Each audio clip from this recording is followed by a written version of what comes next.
ఓం సాయిరాం బాబా భక్తులందరికీ కూడా నమస్కారం అండి. అందరూ కూడా సుఖంగా సంతోషంగా ఎప్పుడూ కూడా ఆనందంగా ఉండాలి అని చెప్పి ఆ బాబాగారి తరపున నేను కూడా మనస్ఫూర్తిగా కోరుకుంటున్నాను. ఈరోజు బాబాగారు అందించే సందేశం ఏంటి అంటే కనుక, తల్లి నేనే కదలి వస్తున్నా, ఇప్పటికే చాలా ఆలస్యమైంది, వెంటనే నా నుదిటిని తాకు, నీ నుదిటి రాత మార్చి వెళ్ళడానికే వస్తున్నా, ఇప్పటికైనా కానీ నువ్వు జాగ్రత్త పడమ్మా అని చెప్పి ఏదో ఒక తెలియని సందేశాన్ని ఈరోజు బాబాగారు మనకి అందించాలి అనుకుంటున్నారండి. మరి బాబాగారు అందించాలి అనుకుంటున్న ఈ సందేశంలో ఉండే ఆంతర్యం ఏంటో స్వయంగా మనం బాబాగారి మాటల్లోనే తెలుసుకుందాం. మరి సందేశం వినే ముందు ఎవరికైతే బాబాగారు అంటే నమ్మకం ఉంటుందో వారందరూ కూడా ఈ వీడియోకి ఒక చిన్న లైక్ ఇవ్వండి. కింద కామెంట్ సెక్షన్లో ఓం సాయిరామ్ అని చెప్పి టైప్ చేయండి. ఇక చాలామంది కూడా గురువుగారి గురించి అడుగుతున్నారండి. శ్రీ షిరిడి సాయిబాబా ఆశీస్సులతో జ్యోతిష్యం చెప్పబడును. గురూజీ శివరామరాజు గారు. Phone number 9989113230. మీరు ఇప్పటి వరకు ఎన్నో చోట్ల జ్యోతిష్యం చెప్పించుకొని విసిగిపోయి ఉంటారు. మీరు కోరిన మార్పులు మీ జీవితాలలో జరిగి ఉండకపోవచ్చు.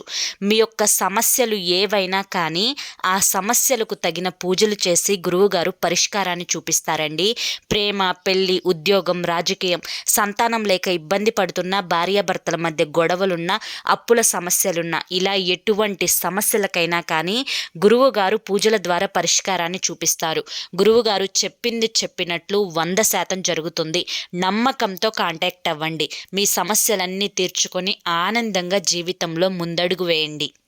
ఇక ఇప్పుడు బాబాగారి సందేశంలో ఉండే ఆంతర్యం ఏంటో మనం ఈ చిన్న కథ ద్వారా తెలుసుకుందాం.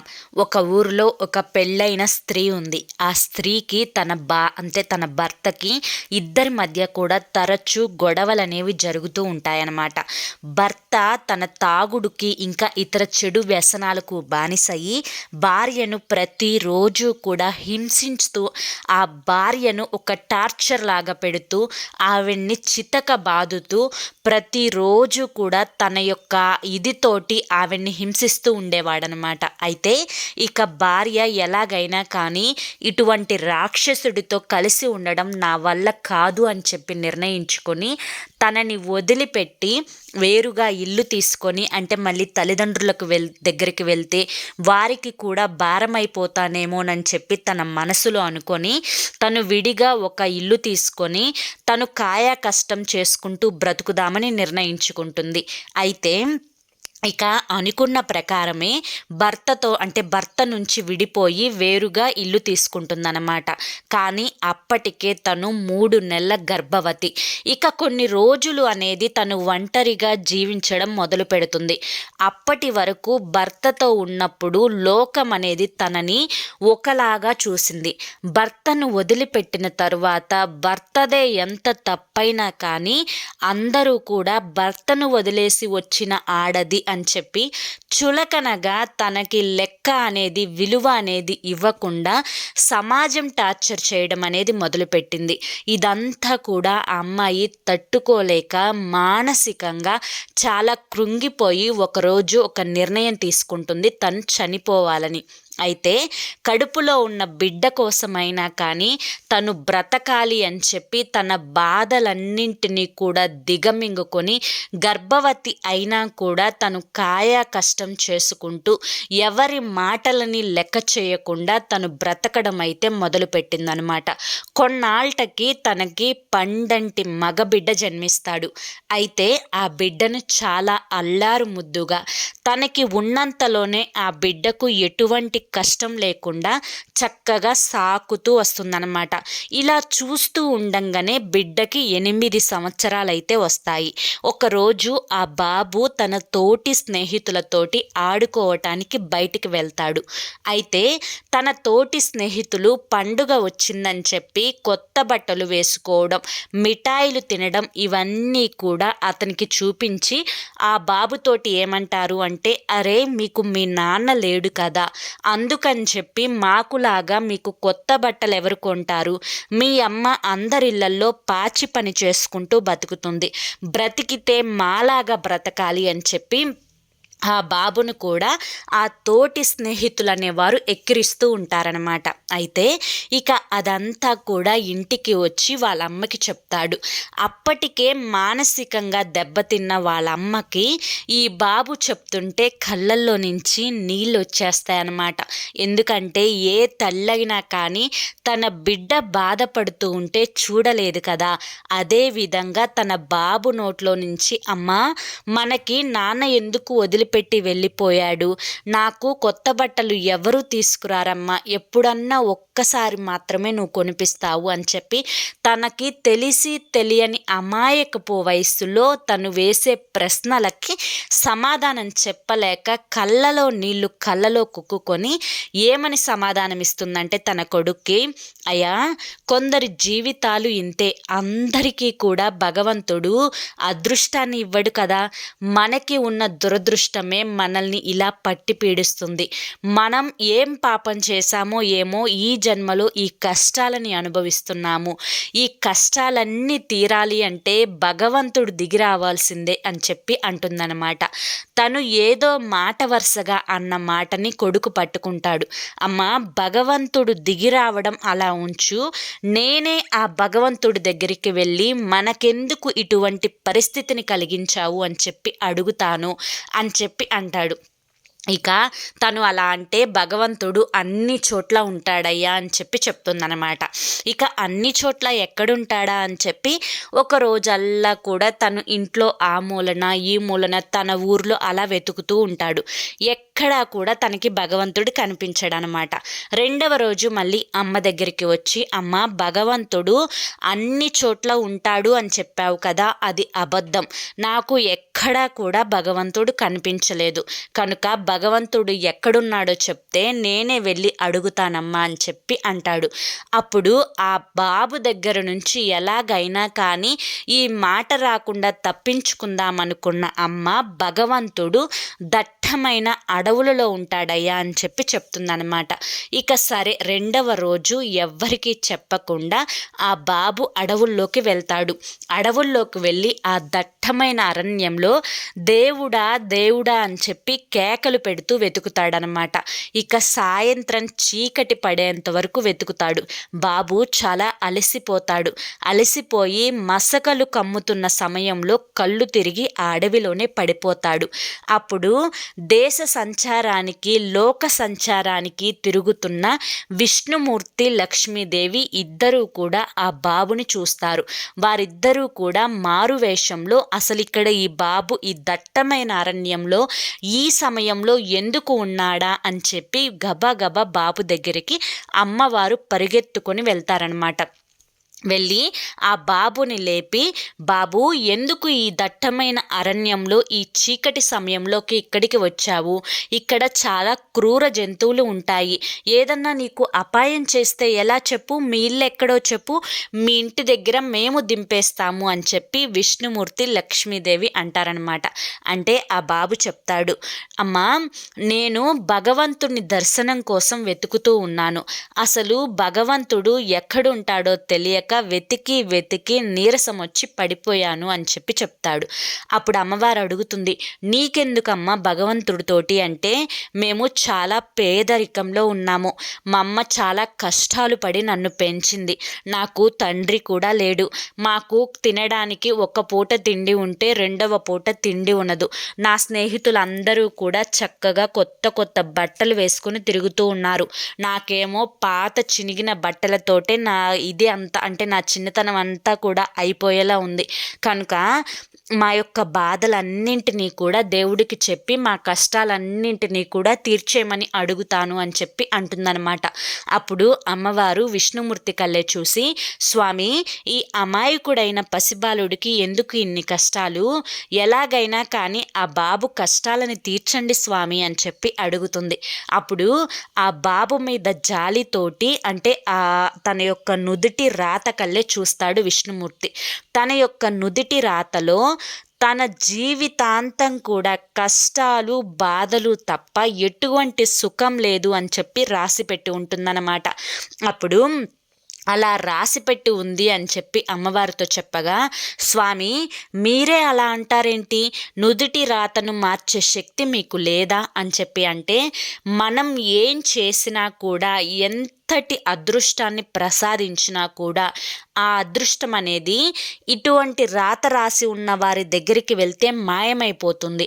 కావాలంటే చూడు అని చెప్పి ఒక వజ్రాలు పొదిగిన హారాన్ని ఆ బాబుకి ఇచ్చి, బాబు ఇది వజ్రాలు పొదిగిన హారం, దీనికి చాలా డబ్బు వస్తుంది, దీన్ని అమ్ముకుంటే మీకున్న దరిద్రాలన్నీ కూడా వెళ్ళిపోతాయి అని చెప్పి ఆ యొక్క వజ్రాలు పొదిగిన హారాన్ని బాబుకి ఇచ్చి పంపిస్తారనమాట. ఆ బాబు చాలా సంతోషంతో ఇక నా యొక్క కష్టాలన్నీ కూడా తీరిపోతాయి, ఇది అమ్మకి చూపిస్తే అమ్మ చాలా సంతోషపడుతుంది అని చెప్పి అనుకొని ఆ వజ్రాలు పొదిగిన హారాన్ని తీసుకువెళ్తూ ఉండగా దారిలో అతనికి మంచి అంటే చిన్న బాబు కదా, అతను బాగా దప్పిక వేస్తుందన్నమాట. దప్పిక వేసి ఆ వజ్రాల హారాన్ని పక్కన రాయి మీద పెట్టి అటుగా పారే సెలయేరు ఉంటే ఆ సెలయేటి దగ్గరికి వెళ్ళి మంచినీళ్ళు తాగుదాం అనుకొని వెళ్తాడనమాట.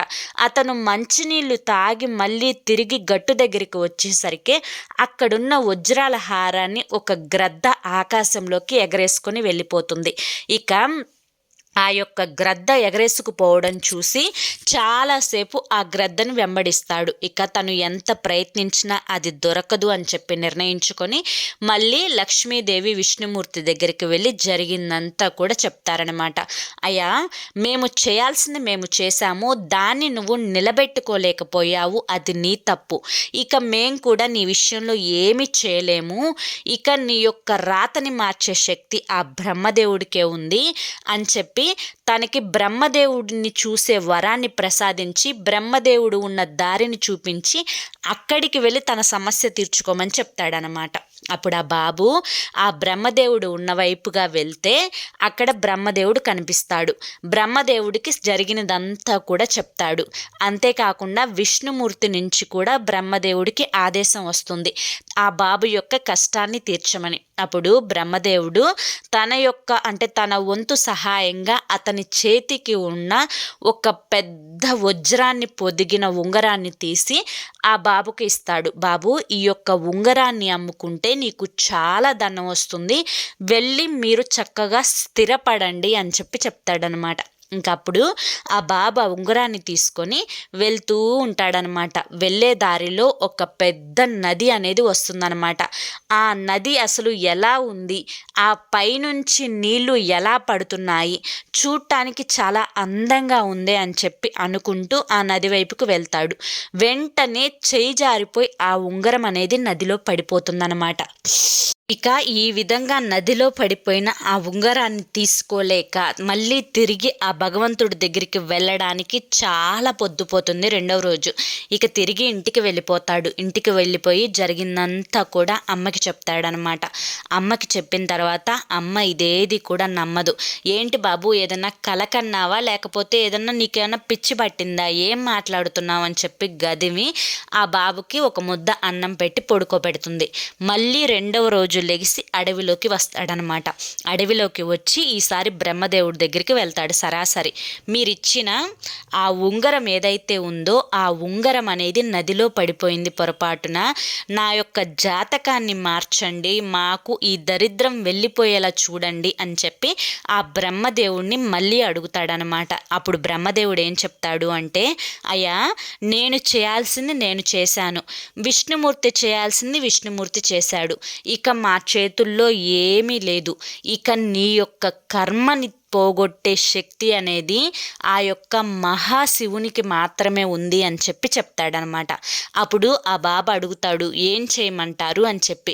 నువ్వు ప్రతిరోజు కూడా ఆ పరమేశ్వరుని యొక్క గుడికి వెళ్ళి నీ యొక్క కష్టాలను చెప్పి నీ బాధలను తీర్చమని రోజు కూడా నువ్వు వేడుకొని ఇంటికి వెళ్ళిపో.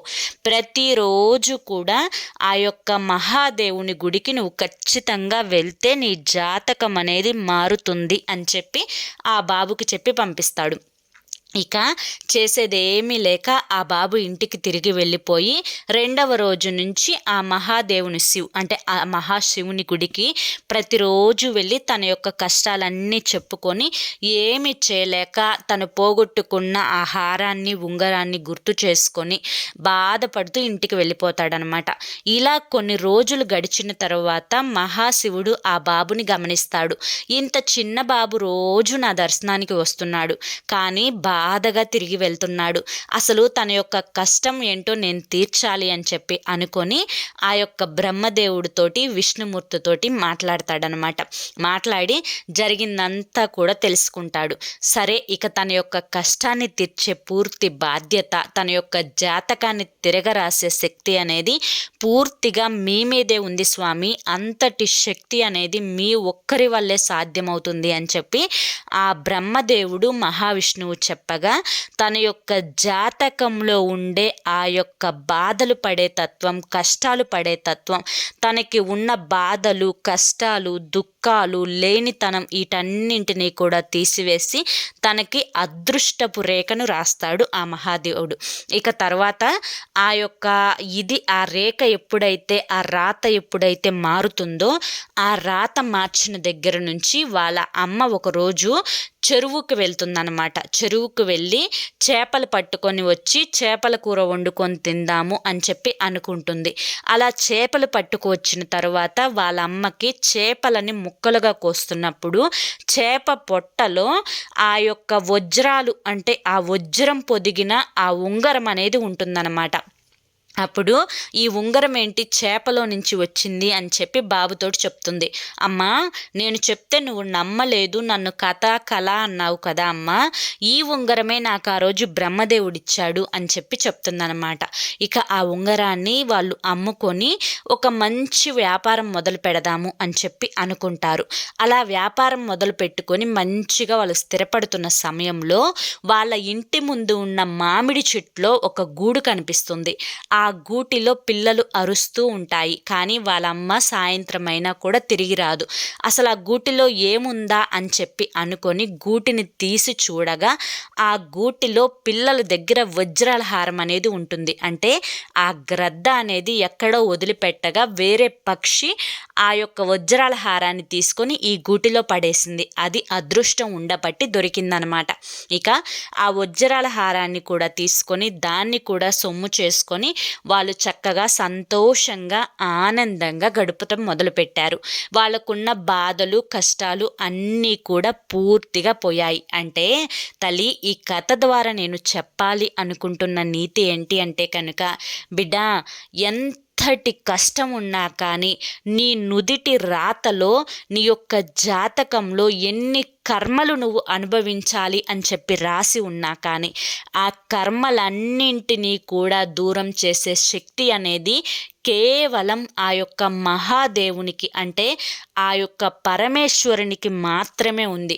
కనుక నువ్వు 5 సోమవారాలైనా కానీ ఆ పరమేశ్వరుని యొక్క దేవాలయానికి వెళ్ళి నీ యొక్క కష్టాలన్నింటినీ కూడా తీర్చమని స్వామివారిని అడిగి కనుక నువ్వు అక్కడ నువ్వుల దీపం కనుక వెలిగించే ప్రయత్నం చేస్తే నీ యొక్క నుదుటి రాత అనేది పూర్తిగా మారిపోయి వాళ్ళ యొక్క జీవితాలలో ఆ పరమేశ్వరుడు ఎలాగైతే అదృష్టాన్ని రాశాడో అదే విధంగా నీ యొక్క తలరాతలో కూడా ఆ పరమేశ్వరుడు అదృష్టాన్ని రాస్తారు. తల్లి, ఇప్పటికే చాలా ఆలస్యం అయిపోయింది. నీ యొక్క సగం జీవితం కష్టాలతోటి, కర్మలతోటి అనుభవించావు. ఇకనైనా కానీ ఆ కష్టాలను అనుభవించకుండా నీవు అదృష్టాన్ని పొందాలి అన్న ఉద్దేశంతో నేనే స్వయంగా తరలి వచ్చి నీకు ఈ సందేశాన్ని నీ చెవిన పడేలా చూస్తున్నాను. కనుక ఇప్పటి నుంచైనా కానీ నీ జాతకాన్ని మార్చే దారి నీకు చూపించాను. కనుక నీ యొక్క జాతకాన్ని మార్చే శక్తి అనేది కేవలం ఆ పరమేశ్వరుని మాత్రమే ఉంది. కనుక ఇకపై నీ కష్టాలను, నీ యొక్క బాధలను, నీ యొక్క కన్నీటిని పూర్తిగా తుడిచివేసే శక్తి అనేది పరమేశ్వరునికే వదిలిపెట్టి నువ్వు ఆనందంగా ఒక 5 సోమవారాలు అనేవి నువ్వు శివాలయానికి వెళ్ళి నువ్వుల నూనెతో దీపారాధన కనుక చేసి వచ్చినట్లయితే నీ కర్మలన్నీ కూడా దూరమయ్యి నువ్వు జీవితంలో ఆనందంగా ఉంటావమ్మా అని చెప్పి ఈరోజు బాబాగారు మనకి చాలా చక్కటి సందేశాన్ని అందించారండి. కనుకనే మన నుదిటి రాతను మార్చడానికే బాబాగారి యొక్క నుదిటిని తాకమన్నారు. కనుక ఈ సందేశంలో ఆంతర్యమేంటో మీ అందరికీ కూడా అర్థమైంది అనుకుంటున్నాను. అర్థమైంది అనిపిస్తే చూసి వెళ్ళే వాళ్ళు తప్పకుండా ఒక చిన్న లైక్ ఇవ్వండి. కింద కామెంట్ సెక్షన్లో ఓం సాయిరామ్ అని చెప్పి టైప్ చేయండి. మరికొంతమంది బాబా భక్తులకు వీడియోని షేర్ చేయండి. మరి రేపు మరొక మంచి సందేశంతో తప్పకుండా కలుసుకుందాం. అంతవరకు కూడా బాబా ఆశీస్సులు మీపై ఉండాలి అని చెప్పి మనస్ఫూర్తిగా కోరుకుంటూ సర్వే జన సుఖినో భవంతు. ఓం సాయిరామ్.